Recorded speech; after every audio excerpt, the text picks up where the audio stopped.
True Gamer here, and I'm back with another episode. Now, all these games which I'm going to show you today have one major thing in common. They are all remakes that have been released this year on current gen already, or remakes which will be releasing soon on modern hardware in the future. First, to the retro table. Last of Us Part 1. The original version came out on the PS3 on the 14th of June 2013, and that was just months before the PS4 was getting ready for takeoff. And on this day, June the 14th, Naughty Dog produced a record-breaking title on the PS3, and due to this game getting rebuilt from the ground up this September 2022 on the PS5, some gamers might want to travel back in time to where it all began.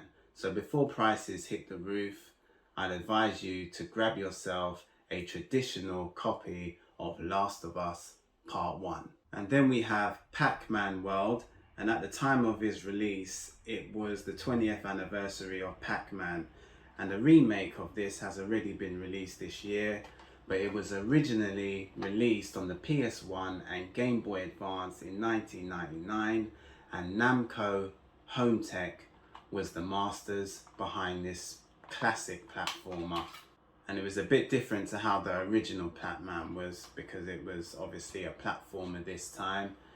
So since the remake of this, prices might escalate to ridiculous heights sooner rather than later. So this is one you should definitely keep an eye out for if you are a collector, because at the moment prices are reasonable. And this is Resident Evil 4. Some will argue one of the best Resident Evils ever made. But as for me, I have an unpopular favourite, which are Raccoon City and Resident Evil 5. But 4 is definitely up there with the best. Resident Evil 4, as you see, I've got it complete in box. And they even included with this not only the manual, they gave you a guidebook. So they used to really look after their customers back in the glory days of gaming. As I was saying, this was released on the PS2, GameCube, way back in January 2005. Capcom was consistent with the high standards with this sequel, and they absolutely delivered a gem because it sold boatloads of copies. And now the price might suffer a surprising boost, so I advise you to add this to your collection if you haven't already. The remake for this is coming exclusively to the PS5 March the 24th, 2023. Then we have Klonoa 2 Lunatea's Veil, first brought to life on the PS2 22nd of March 2001. And they also joined publishing duties with Sony Computer Entertainment. The remake was recently released on July the 8th, 2022. So once again, that nostalgia feeling might creep in for gamers, and they decide to go searching for the original version, especially if they are enjoying the remake so far. And you'll be pleased to know I have all of its paperwork. Unfortunately, it's not complete in box. Klonoa 2 Lunatea's Veil. This game is right up my street. Live Alive. I played the demo of the remake on the Nintendo Switch, then I started playing the authentic title on the Super Famicom, which is a super way and the best way to play it. And this is the Super Famicom version, and it was just as addictive of playing it on the Nintendo Switch, obviously without that graphical upgrade. It surfaced on the Super Famicom / Nintendo the 2nd of September 1994. The cost of this game was already sky high, so now it might even rocket all the way into the galaxy next year. Now, it's always good to own the bona fide versions of any games. Now, Squaresoft were the grandmasters, and the legendary Square Enix or Enix, however you want to pronounce it, was the publishers.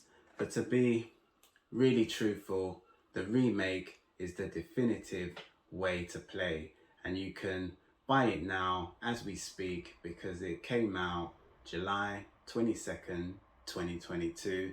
Now, as you can see, guys, I've got the manual and the cartridge and all that good stuff. It's not complete in box, but this is what the cartridge would have looked like. So Live Alive, the original version, came out on the Super Famicom. And last but not least, prices are beginning to creep up for this rarity, which is Lollipop Chainsaw, released on the Xbox 360 and PS3 June the 12th, 2012. The cost for this gradually was increasing, so it's best to try and store this in your collection ASAP.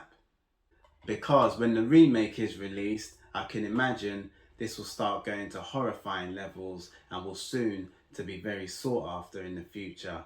There's not a date set for the remake yet, but it will probably arrive in 2023. And it was developed by Grasshopper Manufacture, and it was published by Kadokawa Games and Warner Brothers Interactive Studios. So this is Lollipop Chainsaw. And yes, I do have all of its documentations. So there's 6 games that can become some expensive commodities to own in 2023. So don't say I didn't warn you, collectors. Okay guys, if you like the video, give me a thumbs up. Even better, subscribe. Till next time, see ya.